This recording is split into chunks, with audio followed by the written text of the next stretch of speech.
तुलसी का मन का और रुद्राक्ष का मन का कभी खंडित नहीं होता।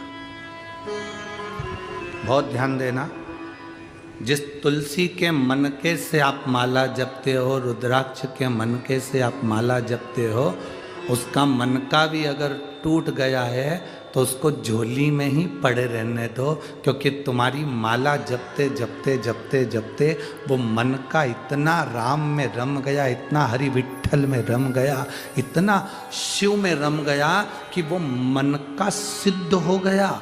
और इतना सिद्ध हो गया कि वो मन का टूटने के बाद भी टूटा हुआ नहीं है, वो सिद्ध की सिद्ध है।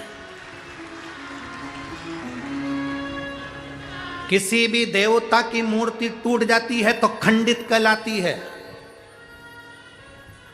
राम जी की मूर्ति टूट गई, खंडित कहलाएगी। भगवान कृष्ण की मूर्ति टूट गई, खंडित कहलाएगी।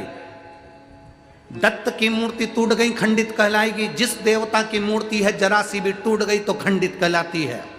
पर केवल एक शंकर जी का शिवलिंग ऐसा होता है जो टूट भी जाता है तो खंडित नहीं कहलाता, अखंड कहलाता है। तो हमने कहा शिवलिंग कभी खंडित नहीं होता। शंकर के शिवलिंग के अगर बारीक बारीक टुकड़े टुकड़े भी हो जाए, कण कण भी अलग हो जाए, तो भी वो शिवलिंग ही कहलाता है। कभी जाना कुल्लू मनाली में बिजली महादेव हैं, कभी मौका लगे तो बिजली महादेव का दर्शन करने जाना।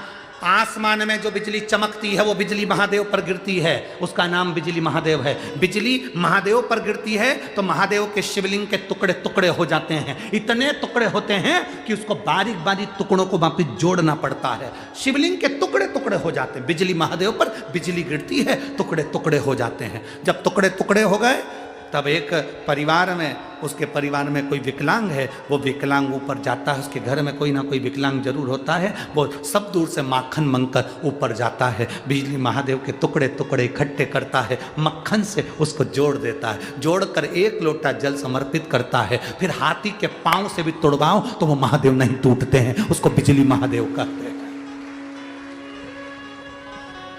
बिजली महादेव